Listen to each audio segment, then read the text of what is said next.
Power crews are making progress across Central Virginia and the Valley. Thousands of customers in the dark is down to hundreds. State lawmakers are making moves to help people with affordable housing. Hear how it could impact the Charlottesville area. Plus, the trash truck driver accused of causing a deadly crash with an oncoming train faces an Albemarle County jury. Live in high definition from the area's most experienced news team, this is NBC29 HD News at 6. It is just not worth it to me not to have a body camera. First tonight, law enforcement agencies in Central Virginia and the Shenandoah Valley reveal the hidden costs of body cameras. A recording of any encounter between a police officer and someone else can be priceless evidence. Yeah, tonight at least one sheriff's office says it cannot expand the program because of costs, and others are weighing the increasing price tag to keep that service going. NBC29's Henry Graff spoke with several police departments and sheriff's offices about this new issue, and he's here with this in-depth investigation. So everybody I talk with here all tell me the same thing. First and foremost, body cameras are worth the cost. The new question here, though, is what's the cutoff for those costs, because the costs don't stop racking up once those police body cameras stop rolling. Just talk to me, man. Just talk to me, okay? This dangerous domestic turned to standoff with tasers Behind your back. Put your hands behind your back. led to an arrest and conviction for the Louisa County Sheriff's Office. Gonna step up for me, okay? We're gonna sit in the back of my car. Ready? I'm gonna help you Thanks out. in Ready? part 1, 2, to this frame-by-frame evidence from body-worn cameras, something these Louisa deputies did not have 5 years ago. It's valuable information, you know, when you pick it up, but gosh, it's so expensive. It's a challenge to find funding. Just ask Major Donald Lowe as he tallies up the increasing costs. These things wear out. You need new batteries, you need new cartridges, you need all this stuff for it. Lowe says the costs have almost tripled from $22,000 per year to a projected $78,000. And that's forced them to contemplate cutting the program. And that's crossed our mind too. An NBC29 investigation reveals Louisa spends the most on its program at nearly $2,000 per camera per year. Compare that to Fluvanna at $500, Waynesboro $400 per cam, and Charlottesville at $360. Greene comes in at the cheapest at $108 per camera annually. Well, the bill's not as big because you don't have as many people, but still, when you're outfitting 20 deputies, it's quite a cost. Technology costs are always going to increase, and that's always going to be a concern. But again, it goes back to what does the community want? The police body camera programs we reviewed widely vary. Some involve burning videos to discs like in Greene. But here in Fluvanna, when a deputy pulls up to the building, their video files are wirelessly transferred to a computer. It's all HD quality video, so as you can imagine, that's a lot of data storage that we have to manage. That's brought about another hidden cost in Fluvanna. Captain David Wells says the office just dropped $9 grand on a new server. It's the third upgrade needed in 4 years. It's a great insurance policy, but it's an expensive insurance policy. Charlottesville Police Chief Rochelle Brackney says the community she serves demands transparency. So she will move around whatever money to keep these cameras rolling, despite the added responsibility and expense. She has to make it work, even though she says her department is just realizing the fine print. Well, on the surface, it feels like a very good idea. Well, we get free equipment, and then on the back end, you don't understand the cost associated with storing them, downloading, the training, the policies. Despite that reality, chest, and then right here. Back in Louisa, Major Lowe wants to triple his body-worn camera program. A video is a video. It doesn't lie. It captures everything. So that all 40 of his deputies will have this priceless tool. 194 Louisa, I'm on location. To capture a call from the time they pull up. All right, watch your head. Until the time it's cleared. So we're trying to be as transparent as possible and everything, but it's all on, can you afford?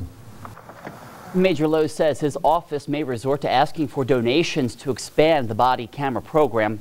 All agencies we spoke with also noted the number of complaints against officers went down with the use of cameras. Now, policy is another issue here. There's no real laws on the books here in Virginia that kind of govern how all this should be handled. So each agency has its own policies and can widely differ.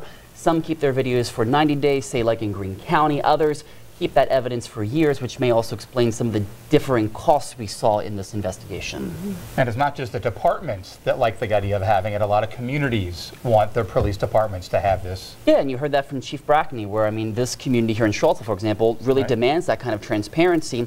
And now we're getting to a point where some of these departments and offices want to expand the program, and they really can't because these costs keep rising and they got to store all this stuff somewhere. Yeah. Thank you so much, Henry. Well, the first day of trial is wrapped up in the case against the trash truck driver accused of causing the crash with an Amtrak train that killed a trash worker and injured another. So far, we've heard from about a dozen witnesses and seen some videotaped evidence. NBC29's Megan Moriarty is tracking the new details in this case. She's live in our newsroom with more. Hi, Megan. Hi, Stephen. Casey. Late this afternoon, jurors watched video of the crash from the sky. A helicopter following the congressman that day captured it all on video. Jurors also saw a video from the train's perspective. There was a camera mounted on the side there, and it captures everything up until the crash, actually. So what you'll see in the video was that the train is moving at a fast clip and the trash truck sitting on the tracks. Crossing arms are down and lights are flashing. Dana Naylor Jr. was driving the truck. The 31-year-old is charged with involuntary manslaughter for the death of his co-worker, Christopher Foley, and DUI maiming for injuries sustained by the third worker, Dennis Eddy. One of the 12 witnesses we heard from today, most were law enforcement officials, Amtrak operators, and first responders on the scene that day. Several people who came in contact with Naylor that day say he made statements like, "My life is over and I shouldn't have tried to beat the train." Now, later on in the case, we are expecting to hear from an expert about the blood test that was taken after the crash. NBC29 has previously reported and seen that blood test, and we saw high levels of THC in Naylor's system via that paperwork there. Court has wrapped up for the day and is expected to get underway again tomorrow at 9:30. Live in our newsroom tonight, Megan, thank you. A man accused of murdering his girlfriend in Stanton avoided a jury trial today and pleaded guilty. 23-year-old Orion Painter admitted to second-degree murder and using a firearm in the commission of a felony. He shot 37-year-old Melanie Wade in the head at a home on South Sheets Street 1 year ago. She died at UVA Medical Center the next day. Painter could face anywhere from 8 to 43 years behind bars when he is sentenced. Charges against a Waynesboro man tied to a death investigation are dropped for now. The medical examiner could not determine a cause of death. 41-year-old Sarah Elizabeth Connor. The Waynesboro woman's body was found Saturday in the woods off of Ludewitt Boulevard. So for now, charges against Douglas John LaPera are dropped, although he is still being held on an unrelated warrant. Authorities say once they get a full autopsy and toxicology report, there may be more charges. Charlottesville police are looking for tips about an attempted robbery that happened on Tuesday the 19th, just before noon. The owner of Kim's Market on Cherry Avenue reported this masked person tried to steal from a cash register, then ran off. If you know anything, call Crime Stoppers at 434-977-4000. The Charlottesville-based CFA Institute will pay out more than $300,000 in penalties for discriminatory hiring practices. The Justice Department said that CFA violated the law by preferring to hire certain visa holders over U.S. workers when selecting internal exam graders from its members. This happened between November 2016 and January 2018. CFA will pay those civil penalties, train employees on anti-discrimination policy, and be subject to Justice Department monitoring. Home prices are on the rise as inventory across Central Virginia took a dip last month. The Long and Foster report for January out today shows the median sales price for the greater Charlottesville area is about $302,000, about 5% higher than this time last year. But in the city of Charlottesville, the average price is up 14% to $348,000 in the last year. The only area where the median price is down year over year is Albemarle County, down 10%. Although still at $320,000. Fluvanna continues to have the lowest median sales price at about $230,000. The city of Charlottesville could get a little help with affordable housing. State lawmakers are taking action with at least one bill already approved by Governor Ralph Northam. NBC29's Carly Kempler spoke with affordable housing advocates. She joins us live in Charlottesville tonight with more. Hi, Carly. Good evening, Casey. Some of these statewide efforts could impact Charlottesville immediately, but others, including a bill that gives landlords incentives to accept housing vouchers, does not apply here, at least not yet. Well, the good news is that the affordable housing issue is a very live one in the General Assembly. The General Assembly is putting $17 million of the state's budget to address affordable housing. We're seeing a lot of interest in affordable housing throughout the Commonwealth, not just urban areas where you would expect it, but even rural areas. One bill set to become law in July provides tax breaks for landlords who accept housing choice vouchers. The problem is landlords are not required to accept housing choice vouchers.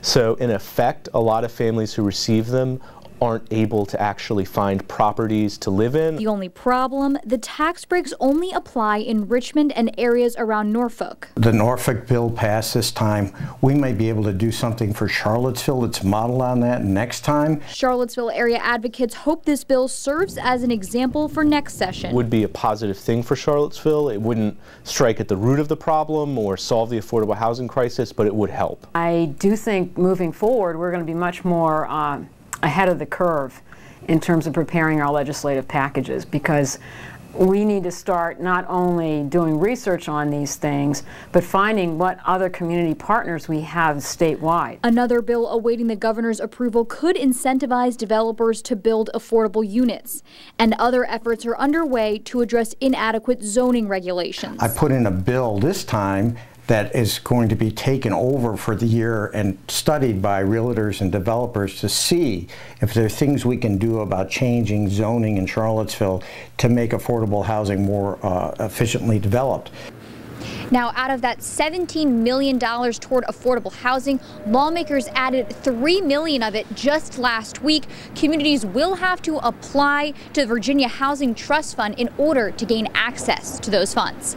All right, Carly Kempler live for us tonight. Thank you, Carly. Stanton is getting a financial boost to help tear down the old Western State building and develop Stanton Crossing. A $431,000 grant from the Virginia Brownfields Restoration and Economic Redevelopment Fund will help pay for the removal and disposal of hazardous material at that old hospital. The site along Richmond Avenue is in the middle of redevelopment, and 2 hotels are already open there. Economic development leaders say that demolition is set to begin this fall. Power crews are getting the heat and lights back on for thousands of people in the area. The high winds bringing down trees and power lines all over the place. NBC29's Mariah Davis is live in Charlottesville with the latest. Hi, Mariah. Hey there, Steve. About a dozen people living in this neighborhood on Hilltop Road in Charlottesville are hoping that their lights come back on sometime soon tonight. Now, if you take a look over here, this was the problem. They had a tree fall on a power line, and the power line was completely split in half.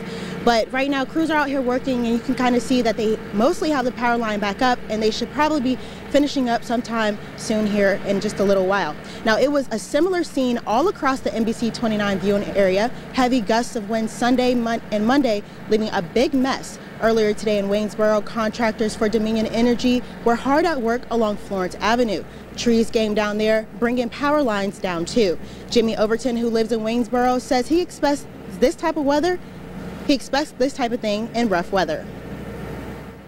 The trees that we have in our on the property were at least 50 years old, and a lot of them are pine, and so they get real top heavy, and the root system doesn't go very deep.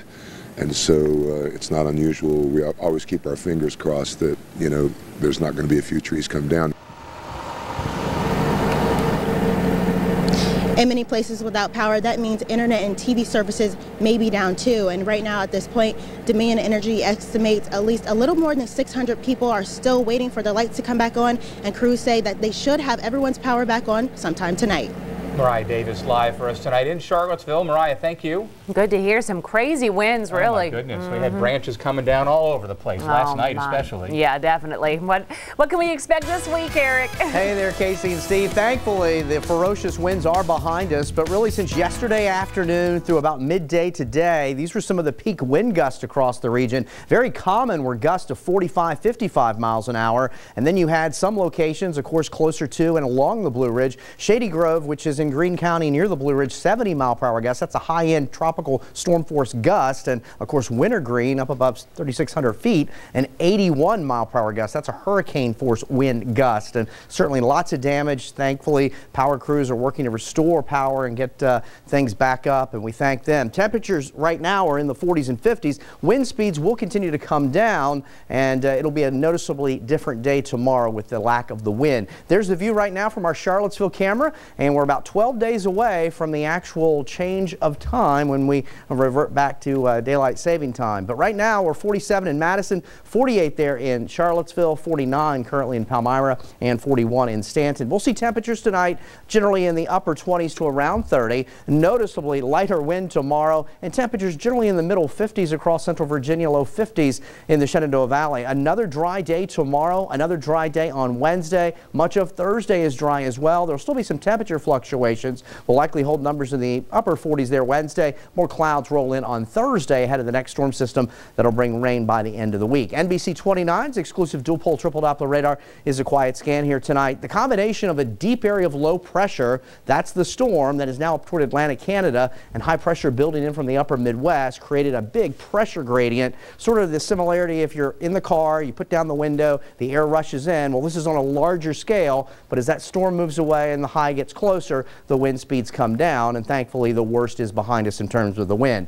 So temperatures tomorrow morning will start in the 20s to around 30. Nice day tomorrow for Tuesday. Many of us in the low and middle 50s. We'll slip back into the upper 20s as we start Wednesday. Wednesday, mix of sun and clouds, and for many of us, we'll hold numbers in the upper 40s to around 50 for the afternoon highs. So again, enjoy some quieter weather here the next couple of days, and dry, thankfully. Mostly clear, cold tonight, but less wind. We'll slip into the upper 20s. Here's a look at the Michael and Son 7-day forecast. Again, nice here, taking us through the midweek. Much of Thursday dry as well. Temperatures back in the 50s. Then very late on Thursday night into Friday, that's our next best chance of rain. Temperatures may warm a little bit more to start the weekend with still rain chances. Then we'll chill those numbers down by Sunday into the first part of next week. March rolls in on Friday.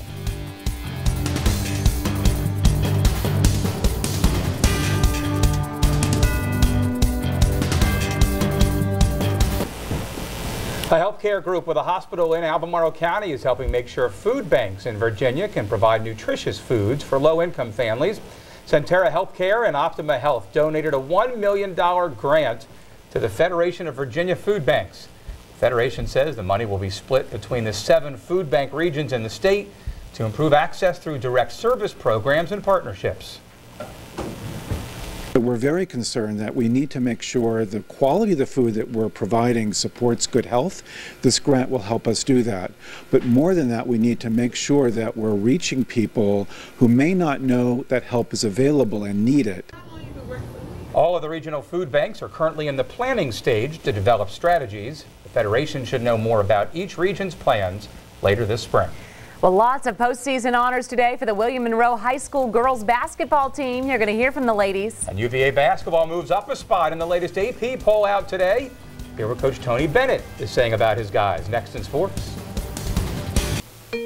We're in the final days of the Check Us Out sweepstakes. We've got some big prizes left yet to give. And tonight, a Wyndham Ultimate PT Queen mattress, plus the Maloof base and many accessories from Monticello Mattress and More, a prize valued at $4,600. Let's find out who our winner is tonight from Monticello Mattress and More. A nice prize. We're going to reach in and find out who that lucky winner is tonight. And our winner is... It is Rosa Ayers of Charlottesville. Rosa Ayers of Charlottesville, winner tonight. Rosa Ayers. The UVA basketball team moved up one spot today in the AP poll, now ranked number 2, one spot ahead of Duke. Gonzaga is the new number 1 ranked team in America. The Hoos play their next 2 games at home against Georgia Tech and Pittsburgh, who have combined to win just 6 ACC games. Yeah, just be ready to play. We're in a race for, you know, the conference, and every game is significant. Using practice in the right way at this time of year, I think, is important to be as prepared as you can, but trying to stay as physically and mentally fresh so that you can't underdo or overdo. You got to try to find the right spot. DeAndre Hunter scored a career-high 26 points against Louisville Saturday. Jay Huff added 12 points off the bench.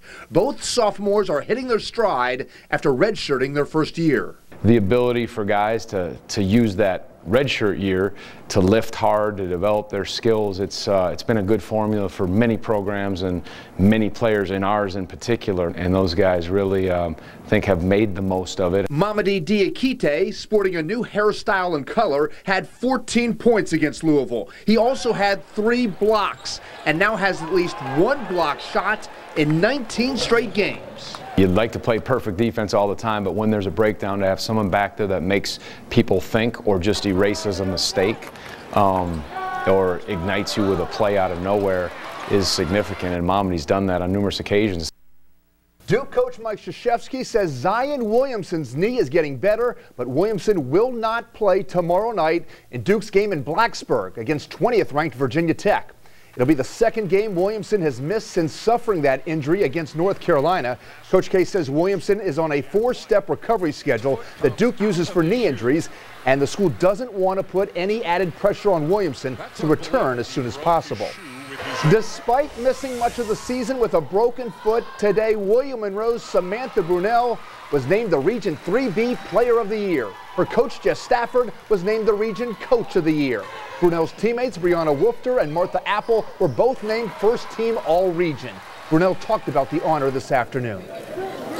It means a lot. You know, this season has been, an up and down and took a path that I didn't expect to go down. So for me, this season came with a lot of personal growth, for myself, on and off the court. When you have that many of your athletes awarded and honored, it's a testament to your team.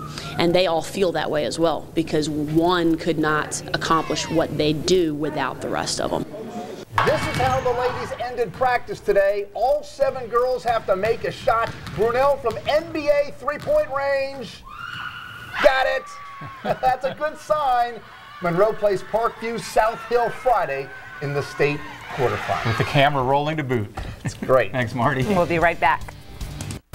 More sunshine back for Tuesday, but noticeably lighter wind. We'll start in the upper 20s to around 30 in the morning and top out in the low and middle 50s for a nice Tuesday. Thanks, Eric. Thank you for watching. Have a wonderful evening. Nightly News is next.